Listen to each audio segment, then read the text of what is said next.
ఆంధ్రప్రదేశ్ ఉన్నత విద్యామండలి మరియు శ్రీ వెంకటేశ్వర విశ్వవిద్యాలయం నియమ నిబంధనలకు విరుద్ధంగా చిత్తూరు జిల్లా పుత్తూరులో కొనసాగుతున్న కేఎంఆర్ న్యాయ కళాశాల గుర్తింపు రద్దు చేయాలని మంగళగిరిలో ఆంధ్రప్రదేశ్ ఉన్నత విద్యామండలి చైర్మన్ మధుమూర్తిని కలిసి వినతి పత్రం అందజేశారు ఆంధ్రప్రదేశ్ బీసీ విద్యార్థి విభాగం రాష్ట్ర అధ్యక్షులు పర్చూరు నారాయణగౌడ్.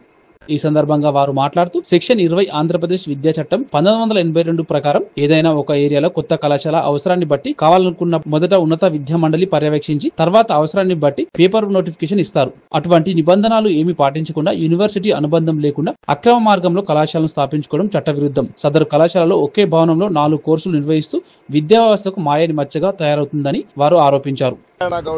ఏపీ బీసీ విద్యాసంఘం రాష్ట్ర అధ్యక్షుడిని ఈరోజు మన మంగళగిరిలో ఉన్నటువంటి ఆంధ్రప్రదేశ్ ఉన్నత విద్యా మండలి కార్యాలయానికి రావడం జరిగింది.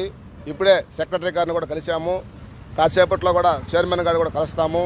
ఈరోజు కలవడానికి ముఖ్య ఉద్దేశం ఏంటంటే పుత్తూరులో కేఎంఆర్ అనే న్యాయ కళాశాలని గత గవర్నమెంట్లో నియమ నిబంధనలకు విరుద్ధంగా ఏర్పాటు చేశారు. ఈ యొక్క నియమ నిబంధనలకు విరుద్ధంగా ఏర్పడిన కళాశాల గుర్తింపుని రద్దు చేయాలని చెప్పి ఈరోజు మేము తిరుపతి నుంచి రావడం జరిగింది. ముఖ్యంగా ఏదైనా ఒక కళాశాలను ఏర్పాటు చేయాలంటే సెక్షన్ 20 ఏపీ ఎడ్యుకేషన్ యాక్ట్ 1982 ప్రకారము ఆ యొక్క ఏదైతే ఏరియాలో విద్య అవసరమో ఆ కళాశాలని గుర్తించి ఆంధ్రప్రదేశ్ ఉన్నత విద్యా మండలి ఒక పేపర్ రూపంలో నోటిఫికేషన్ ఇస్తుంది. కానీ ఈ యొక్క కళాశాలకు ఎక్కడా కూడా పేపర్ నోటిఫికేషన్ లేకుండా ఆనాటి గవర్నమెంట్లో ఇన్ఫ్లుయెన్స్ చేసుకొని పుత్తూరులో దాదాపు ఒకే బిల్డింగ్లో already BEd, DIET, nursing, physiotherapy course నిర్వహిస్తున్నారు. ఇప్పుడు 5వ కోర్సు ఇది.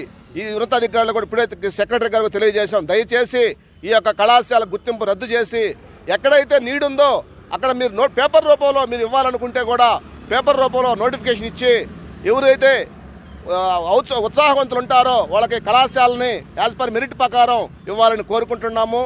భవిష్యత్తులో ఈ యొక్క ముఖ్యమంత్రి గారు అదేవిధంగా ఉన్నత విద్యాశాఖ మంత్రి గారు కూడా స్పందించి ఆ యొక్క కళాశాల గుర్తింపు రద్దు చేసి ఈ యొక్క విద్యా వ్యవస్థని గాడిలో పెట్టాల్సిన ఆవశ్యకత ఎంతైనా ఉందని తెలియజేసుకుంటున్నాను. నా పేరు డాక్టర్ పచ్చు